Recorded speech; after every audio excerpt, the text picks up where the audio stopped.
at ang idol or ang mga idol ninyo, ang angas ng Pinas at ang pambansang trainer Catman at saka conditioning coach mga kaibigan, Dr. Otol, ay mahaharap sa isang pagpupulong or pinapatawag mga kaibigan ng Games and Amusement Board ng Pilipinas.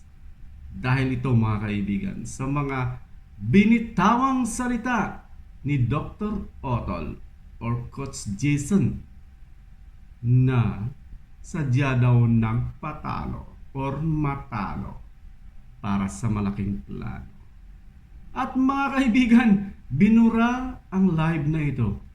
Ngunit, syempre, may naka-record at ipinasa sa GAB mga kaibigan. And of course, nag-file ng formal complaint against these brothers mga kaibigan. Well, masasabak na naman ng idol ninyo sa panibagong kontrobersya mga kaibigan. Well, ganon talaga. Kapag napapaligiran ka ng mga yes sir, yes sir, yes master, walang mangyayari sa iyo. Okay lang naman mga kaibigan dahil sanay naman sila sa ganyan.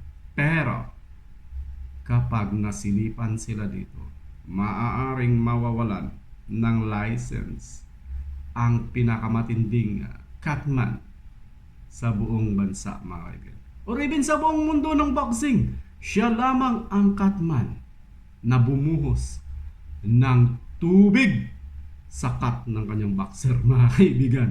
No other than Coach Jason Dr. Otol mga kaibigan. Well, subaybayan natin at abangan ang mangyayari sa pagpapatawag ng GAB sa kanila mga kaibigan. Well, masaya ito. Kung solid fans ka or fanatic ka ni Cuadro Alas, anong masasabi nyo dito mga kaibigan? Ito ba'y panira or ito'y may kabuluhan?